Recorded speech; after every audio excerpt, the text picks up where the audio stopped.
This episode is based on Anxiety-Related Dizziness, a Vestibular Physician's Deep review of panic disorder, generalized anxiety, and hyperventilation syndrome, published by Australian Dizziness Clinics. Non-drug therapy, prognosis, and controversies. Welcome back to the sixth and final explainer in our series on anxiety-related dizziness. Today, we're taking all those mechanisms we've been talking about and bridging them directly to targeted therapies. We'll share realistic patient outcomes, and we'll explore the open questions that are really shaping current clinical practice. Okay, let's dive into this. The absolute cornerstone of management here isn't found in a single pill or one magic exercise. It's a massive paradigm shift toward targeted combined care. To treat this effectively, we can't look at the disorder as just one big monolith. It's a system driven by three distinct maintaining mechanisms: vestibular sensitization, catastrophic cognitions, and avoidance behavior. If you only target one of those, the other two are just going to keep that dizziness cycle spinning. But when we target all three at the same time, combined care consistently outperforms any single therapy. It's a real game changer. So let's see how this builds into a cohesive treatment plan. First up, we've got vestibular rehabilitation therapy, or VRT, which specifically targets that vestibular sensitization. Next, cognitive behavioral therapy, or CBT, takes direct aim at catastrophic thinking. And finally, psychoeducation comes in to break down those stubborn avoidance behaviors. As clinicians, we need to view these not as a menu of alternatives, but as a single unified combined care badge. They are literally designed to be used together for maximum impact. Let's break down each component, starting with the most immediate one you can use right in your clinic: psychoeducation and breathing retraining. This is your foundation. When a patient sits across from you, giving them a brief, structured explanation using the neural circuit model does something absolutely vital. It validates them. You're telling them, hey, your dizziness is real, it's biological, and it's driven by an amplified anxiety system, not a missed inner ear tumor. It reframes their symptoms as real but not dangerous.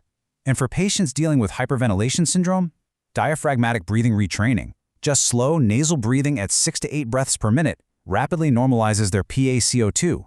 It physically stops that cerebral vasoconstriction and settles the overbreathing right then and there. Next up is vestibular rehabilitation therapy. Now, VRT for this group looks a bit different than what you do for a standard structural vestibulopathy. Sure, we're still driving habituation with standard gaze stabilization and balance exercises, but here's the crucial adaptation. The physiotherapist has to add carefully graded exposure to space and motion discomfort, or SMD-provoking environments. We're talking about controlled exposure to complex visual stuff, like busy supermarkets, escalators, or driving. And the therapist absolutely needs a solid grasp of panic disorder to actively manage the anxiety responses that will, for sure, pop up during this graded exposure. The third pillar is cognitive behavioral therapy, which gets right to the heart of the psychological engine driving the distress. CBT tackles that vicious anxiety avoidance cycle by directly going after the catastrophic misinterpretation of normal vestibular signals. You know, when a patient feels a normal somatic shift and their brain immediately leaps to, oh no, I'm going to collapse. Through cognitive restructuring and behavioral experiments, CBT systematically interrupts those safety-seeking behaviors and steadily chips away at the avoidance that's keeping the patient housebound or restricted. Interestingly, mindfulness-based therapy, specifically mindfulness-based stress reduction, has emerged as a fantastic adjunct here. Its primary mechanism is decentering, basically teaching the patient to take a non-judgmental, observational stance toward their own vestibular sensations, which drastically reduces emotional amplification. It's incredibly useful if standard CBT isn't available, if the patient declines it, or even just as a solid long-term strategy to prevent relapse. And this brilliantly illustrates how we integrate these multidisciplinary treatments in the real world with a stepped care framework. At step 1, right at the base, we lay the foundation with psychoeducation and breathing retraining. Moving up to steps 2 and 3, we introduce VRT and start SSRI or SNRI pharmacotherapy. For the more complex cases, step 4 brings in formal cognitive behavioral therapy. And right at the peak, step 5, we have intensive multidisciplinary expert review involving the vestibular physician, psychologist, and psychiatry. Section 2, Prognosis and Clinical Outcomes. Now let's look at the hard data, the exact statistics you need to manage your patient's expectations honestly and effectively in the clinic. We've combined care, meaning an SSRI alongside VRT and CBT. We see a clinically meaningful improvement rate of roughly 60 to 75% at 12 months. That is a massive reduction in dizziness handicap and panic severity for the vast majority of our patients. But we've got to be upfront with them. Remission in anxiety-related dizziness is noticeably slower than what you'd see in an isolated, pure psychiatric panic disorder. So the crucial point is understanding exactly why that remission is slower. The delay is all about the vestibular sensitization axis. Unlike pure panic disorder, this condition features a genuinely sensitized vestibular network, altered VOR gains, heightened responses to perturbation, spatial motion discomfort, the whole shebang. This independent biological axis has to be actively addressed alongside the psychiatric components. And physically rehabilitating that sensitized network through VRT simply takes more time to fully unwind than just treating anxiety cognitions alone.